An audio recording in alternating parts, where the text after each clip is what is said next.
So when we come out at the end of this road, we're gonna see Plum Island. Lyme disease is one of those illnesses that unless you have it or you know someone who's afflicted by it, most people don't even know that much about it, other than that it's caused by a tick bite. It's been referred to as the great imitator because it mirrors many other awful medical disorders, including chronic fatigue syndrome, lupus, multiple sclerosis, arthritis, fibromyalgia, and Alzheimer's disease, just to name a few. Initially, Lyme disease causes a barrage of painful symptoms, including tiredness unrelieved by sleeping or resting, insomnia, abdominal pain, nausea, confusion, mood swings, joint pain, recurrent headaches, fever, chills, dizziness, difficulty concentrating, and even impaired short-term memory.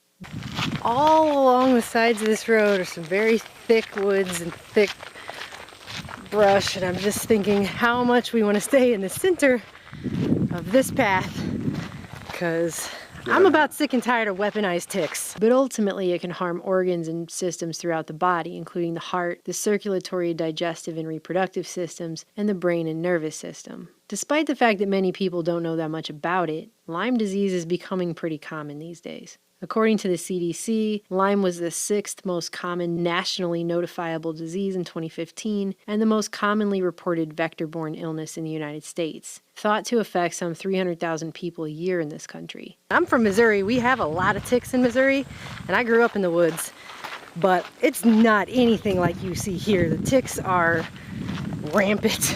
Strangely, though, when people attempt to get medical attention for Lyme disease, a lot of times they're told that Lyme disease is really rare and that they probably have something else. Many times a person is forced to go through exhaustive medical testing for all kinds of other ailments and ruling all of those out before a doctor will even consider administering a test for Lyme disease.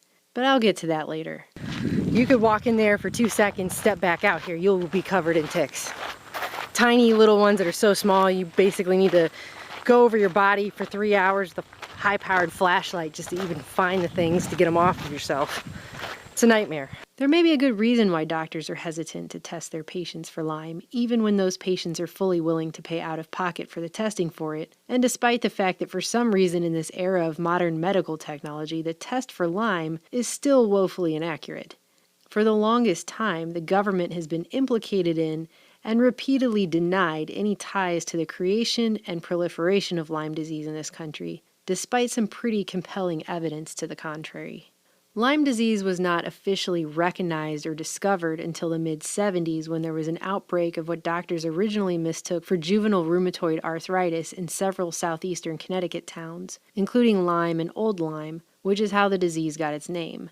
A cursory newspaper archive search revealed that the bacteria that causes Lyme, Borrelia burgdorferi, wasn't mentioned in print in newspapers until the year 1984, although Google newspapers came back with nothing at all. If you look at these towns on a map, you'll notice they are right directly across the Long Island Sound from Plum Island, which has been a government animal disease research facility since the mid-50s and doubled as a military biological warfare research facility, although the government denied it for decades.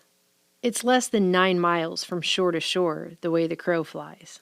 Well, we're looking generally at the coast of Connecticut, where Old Lyme is located, just a short distance really across the Sound. You'll also notice if you look again at those maps I showed earlier, the outbreak and concentration of Lyme disease in this country centers around that place.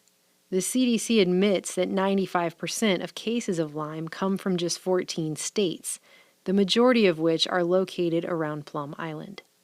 Plum Island's biowarfare history dates back to World War II and Operation Paperclip, a top-secret government program to shield Nazi scientists from trial or punishment by quietly bringing them over to the U.S. and giving them new identities and U.S. citizenship in exchange for working for the government and military. One such Nazi scientist was Dr. Erich Traub, lab chief during World War II for Nazi Germany's Insel Reims, a secret biological warfare laboratory on an island in the Baltic Sea where Traub worked directly under Hitler's number 2, Heinrich Himmler. Traub's job included spraying viruses from planes over occupied Russia.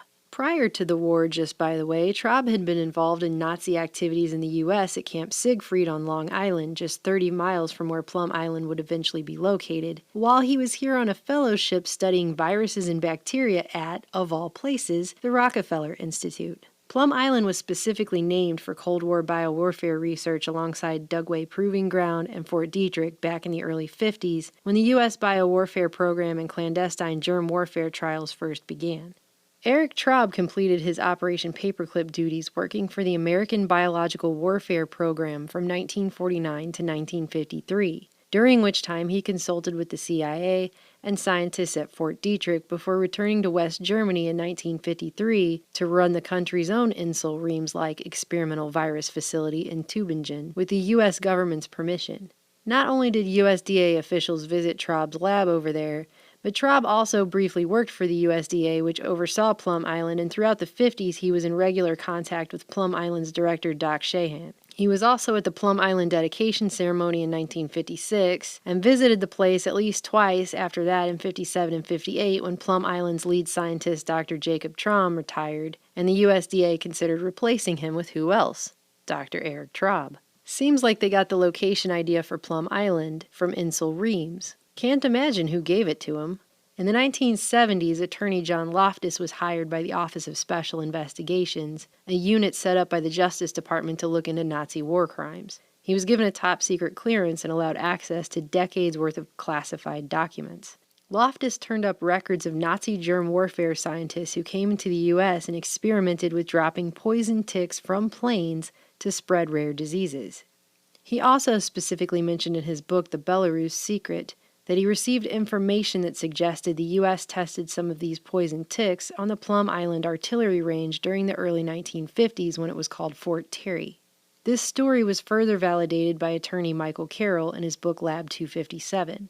Carroll claims that not only did a source who worked at Plum Island in the 50s tell him that some of the workers purposefully released ticks outdoors on the island in 1951, and that they all referred to one of the scientists involved as, quote, the Nazi scientist, but Carroll says he dug up a box of 1950s USDA files from the National Archives vault that included 3 folders, 2 labeled Tick Research and 1 labeled E. Traub.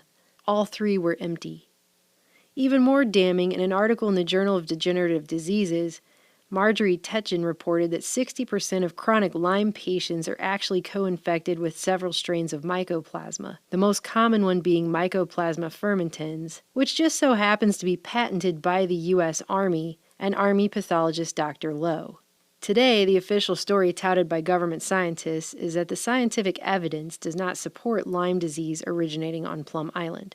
This is despite the fact that researchers at Plum Island were experimenting with hundreds of thousands of hard and soft ticks on Plum Island, where classified top-secret biowarfare research was being carried out by the U.S. military for decades, and that the first outbreak of Lyme happened right directly across the Sound from Plum Island, where thousands upon thousands of birds fly, and despite the fact that they've been forced to admit culpability in the outbreak of other types of viruses on the island due to the unsecured nature of these experiments, especially in the early decades. Experimental animals for which being kept outside in open-air pens up through the late 70s, when a highly contagious foot and mouth disease outbreak on Plum Island in 1978 ended in the government being forced to put over 200 of its own animals to death. The U.S. government continues to pretend like it couldn't possibly have had a hand in Lyme disease.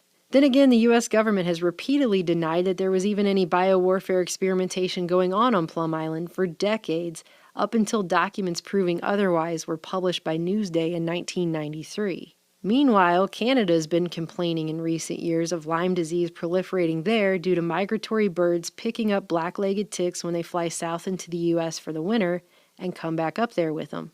Of course, I guess it would be a PR lawsuit nightmare if they did have to admit any culpability of this after decades upon decades of Americans suffering and probably dying from Lyme, which they would obviously avoid at all costs in the interest of national security. Earlier, I mentioned that it's believed Lyme disease affects some 300,000 people annually in this country, but that number is basically meaningless because people are forced to go through a medical merry-go-round just to be able to get tested for Lyme disease in the first place.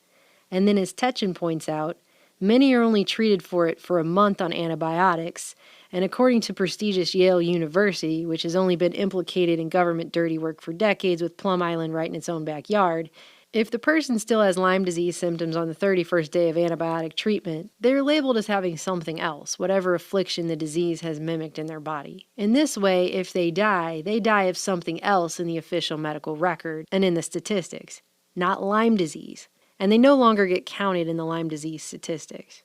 And that's after the patient goes through the rigmarole to even be able to get tested in the first place.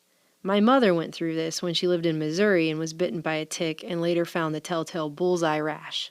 Her doctor straight up told her Lyme disease does not exist in Missouri, and it wasn't possible for a Missourian to get it, and that it was all in her head, and he even went so far as writing in her medical chart that the patient is convinced she has Lyme disease even though her doctor apprised her of the quote-unquote facts. She ended up having to go to a different doctor and plead her case to him and essentially argue her way into even being allowed to get the test to begin with. This right here is how statistics continue to be toyed with even to this day in order to cover up an epidemic that is linked to government biowarfare research. If you've ever been to Long Island, you see the signs everywhere in parks warning you about ticks and Lyme disease. That place is absolutely infested with them.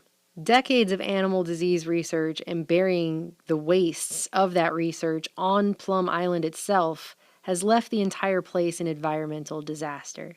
And according to Carol, repeated attempts to decontaminate the crumbling Unsecure Lab 257 failed, and they finally had to build a whole new building on the island. But the thing is such a mess that USDA and DHS, who jointly run Plum Island, started asking about moving it in the last decade. And you'll never guess where they decided to move the Plum Island Animal Disease Research Facility to. Very creepy stuff. And yet somehow they find a way to make it even creepier than Nazi-connected bio research agents, because they're about to move Plum Island, or have already started, to move it to Manhattan, Kansas, in the middle of cattle and GMO crop country. And Tornado Alley. And Tornado Alley. So what could possibly go wrong? Well, how about everything? Manhattan, Kansas. Basically right smack dab in the middle of the country. That's right. As Congressman Michael Burgess pointed out at a September 2009 Oversight and Investigations hearing on federal oversight of high containment biolaboratories held before the Committee on Energy and Commerce, which was held a week after, by the way, the vote on the House resolution to move the Plum Island facility to Kansas, quote, "The language of the resolution proudly touted that 45% of the fed cattle in the United States and 40% of the hogs produced in this country are in Kansas. Considering that hoof and mouth disease, which is the primary research being done at Plum Island, is a disease which can spread with devastating swiftness from humans to cattle and hogs, shouldn't we have done our O&I hearing on the scientific evaluations being done at DHS before we voted on a resolution saying that Kansas was the best pick? Gee, you think?" Yeah, a lot of people would probably say, so what, no big deal to Island of Dr. Moreau. Just a little genetic engineering, little mutants, little hybrid, Few diseases. little animal cells in our human DNA, little diseases here and there. Yeah, no big deal. Mm-hmm.